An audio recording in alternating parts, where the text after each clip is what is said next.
Welcome Forex traders to the Forex Trading News channel।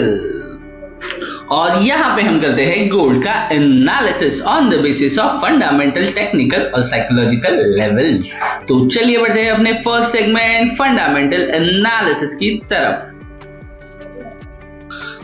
आज है week का day Tuesday अगस्त 12, 2025। आप देख सकते हो एशियन सेशन में एज सच कोई भी हाई इम्पैक्टेड इवेंट हमें नहीं दिखाई पड़ रहा है। साथ ही साथ अगर मैं लंदन सेशन की बात करूं तो China M2 money supply, China new loans, ये 2 दिन से डाटा अभी तक क्लियरिफिकेशन नहीं आई है। इसके वजह से ये फिलहाल हमें इसके वजह से कोई मोमेंटम आएगा ऐसा नहीं लग रहा है।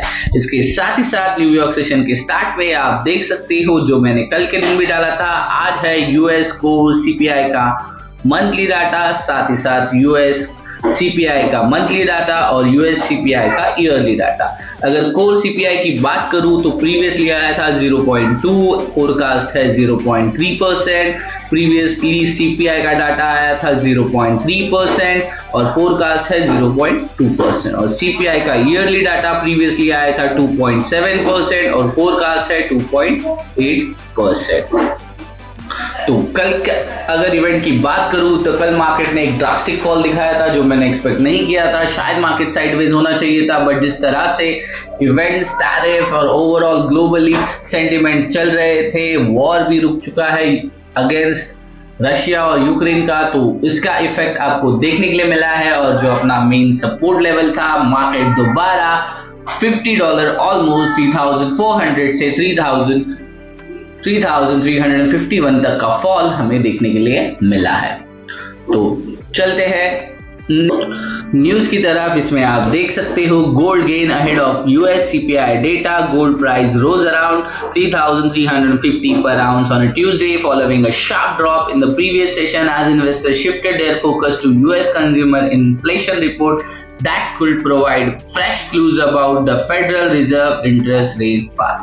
यहाँ इन्वेस्टर रुका हुआ है कि फेडरल रिजर्व रेट कट के ऊपर क्या न्यूज आ सकती है, इसे देखने के लिए कंज्यूमर डेटा का वेट कर रहा है। इसके बाद वो लॉन्ग करेगा या शॉर्ट, ये तो आने वाला हमें वक्त ही बताएगा।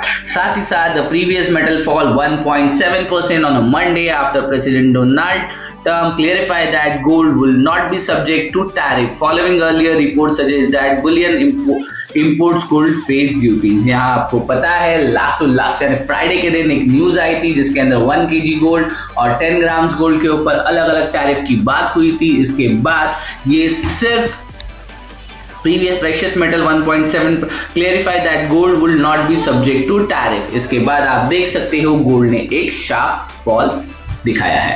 At the same time, Trump extend the truce with China by another 90 days just hours before new tariffs were set to kick in, easing tension between the world's 2 biggest economies। World की 2 best economies यानी US और China के बीच में another 90 days का tariff को लेके pause हुआ है। इसका इफेक्ट आप देख सकते हो मार्केट में। Gold is on less demand और उसके वजह से गोल्ड का डेटा नेगेटिव हमें देखने के लिए मिला है। Meanwhile, investors are also looking ahead of meeting between Trump and Russian President Putin on August 15 in Alaska to negotiate an end to the war in Ukraine। Russia और Ukraine के war के बीच में ट्रम्प ने announce किया है 15 अगस्त को वो Alaska में मिलने वाले हैं रशियन प्रेसिडेंट पुतिन से। यहाँ पे अगेन नेगोशिएशन की बात होगी और वॉर रोकने की बात चल रही है। तो इसके लिए गोल्ड की सेफ हेवन डिमांड हट चुकी है और इसके वजह से गोल्ड नीचे आता हुआ हमें दिखाई पड़ रहा है। साथ ही साथ CPI को लेके investor fed reserve rate cut policy के बारे में सोच रहे हैं, तो शायद हमें इवनिंग में एक तरफा मोमेंटम CPI के वजह से देखने के लिए मिल सकता है। आज क्या मोमेंटम होगा, किस तरह से होगा, ये देखने के लिए चलते हैं चार्ट पे। आ गए हम ट्रेडिंग व्यू के पैनल पे। XAUUSD गोल्ड का चार्ट है। कल मैंने आपको लेवल दिए थे 3396 से लेके 3367 और आप देख सकते हो मार्केट ने इसी लेवल से बाउंस देके किस तरह से रिजेक्शन देके जो अपना मेन प्रीवियसली सपोर्ट लेवल था वहां पे ही मार्केट ने आने के बाद एक सपोर्ट लेता हुआ मार्केट हमें दिखाई पड़ रहा है। और यहाँ पे मार्केट ने थोड़ा पॉज लिया है और मैं अभी आपको क्लियरिफाई कर रहा हूँ कि ये सपोर्ट लेवल अभी काम नहीं करने वाला है, इसलिए इसे मैं रिमूव कर रहा हूँ। इसके साथ ही साथ कुछ लेवल्स अब हमें जरूरत नहीं है, इसे भी रिमूव कर देते हैं। और कल के लिए जो लेवल्स इंपॉर्टेंट नहीं होंगे उसे भी मैं रिमूव करना पसंद करूंगा। आ गए हम 1 डे के टाइम फ्रेम पे, और जिस तरह से मैंने कल कहा था कि मुझे 3400 के नीचे या 3400 के ऊपर एक सस्टेनेबल कैंडल चाहिए, वो अभी तक रेडी नहीं हुए। आई होप ये आज रेडी हो जाए, उसके बाद हम एक मोमेंटम एक्सपेक्ट करेंगे अप साइड या डाउन साइड, उसे हम प्रेडिक्ट करने की कोशिश करेंगे। और आज के लिए ट्रेड किस हिसाब से होना चाहिए इसकी बातें अभी कर लेते हैं। अगर आप देख सकते हो तो मार्केट ओपन हुआ है आज अराउंड 3000, एक सेकेंड, ये लाइन कुछ गलत हो गई है, 3344 के आसपास, यानी ऑलमोस्ट 3344.040 के आसपास। सो आज के लिए आपका व्यू क्या होना चाहिए? कल मार्केट ने बहुत ड्रास्टिक फॉल दिखाया था, और अभी मैं अगर जोन की बात करूं तो अभी तक मार्केट ने अगर इसे हाई ब्रेक किया होता 3358 का, ऑलमोस्ट 57 का, देन आई कैन एक्सपेक्ट कि मार्केट ने हमें एक जोन दिया होता और हम एक्सपेक्ट करते हैं मार्केट ऊपर या नीचे जाने की कोशिश कर रहा है। बट अभी तक मार्केट ने किसी भी तरह का जोन यहाँ 5 मिनट्स टाइम फ्रेम पे रेडी नहीं किया है, तो हमें एक्सपेक्ट करना बुरा होगा, यानी आपको एक्सपेक्ट करने से आपका सिर्फ स्टॉप लॉस ही हिट होने वाला है। सो बेटर भी चलते हैं, टाइम फ्रेम चेंज करके कोशिश करते हैं। आप देख सकते हो यहाँ पे अगर आज के लिए मैं इंपॉर्टेंट जोन की बात करूँ तो ये हो सकता है अराउंड हियर 3357 से लेके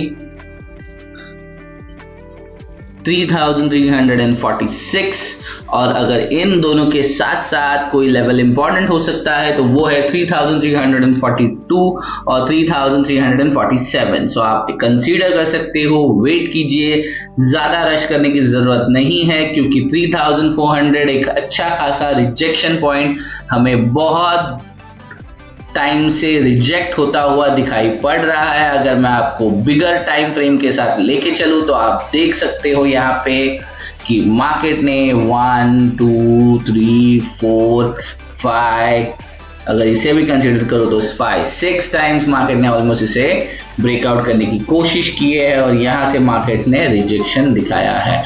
अगर हाल ही फिलहाल मैं जून और जुलाई के भी ये डेट ले लूंगा अगर हिटिंग्स, तो आप देख सकते हो लास्ट 2 मंथ्स में, यानी जून से भी मैं अगर देखूं तो आप यहाँ देख सकते हो 1 2 3 4 5 हिटिंग्स यहाँ पे हमें दिखाई पड़ रही है, जो कि ऑलमोस्ट 3400 क्रॉस करने की कोशिश की है, और यहाँ पे इसी लेवल से मार्केट रिजेक्ट होकर दोबारा नीचे आता हुआ दिखाई पड़ रहा है।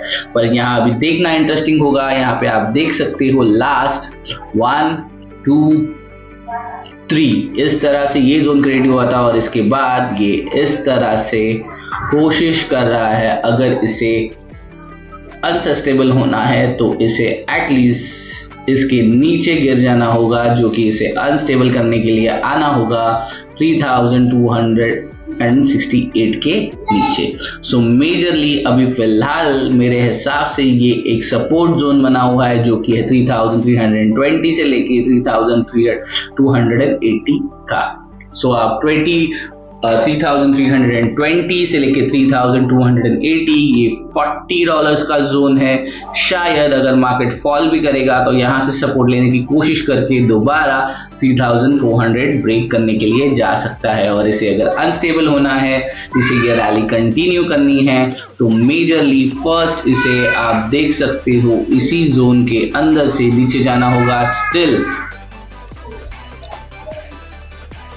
और इसे नीचे ब्रेक डाउन करना होगा अपना 3270 का लो, और अगर ऊपर जाना है तो यहीं से इसे सपोर्ट लेके 3300 को बिना टच किए मार्केट सपोर्ट लेके ऊपर निकल जाएगा 3400 के ऊपर। बट इसके लिए आज सीपीआई का डेटा आने वाला है, इसके बाद ही हम सोचेंगे कि मार्केट किस हिसाब से, किस तरह से ऊपर या नीचे जाने की कोशिश करता है। तो फिलहाल के लिए आज के लिए डे ट्रेडिंग के लिए आपको मैं लेवल दे सकता हूं जो कि है 3357 से लेके 3346 का जोन पर ये सपोर्ट बनेगा या रेजिस्टेंस, ये हमें कंफर्म नहीं है और मैं इसे कंफर्म तब होगा जब ये आज का दिन गुजर जाएगा। So overall that's it from my side. Thanks for watching forex trading news channel.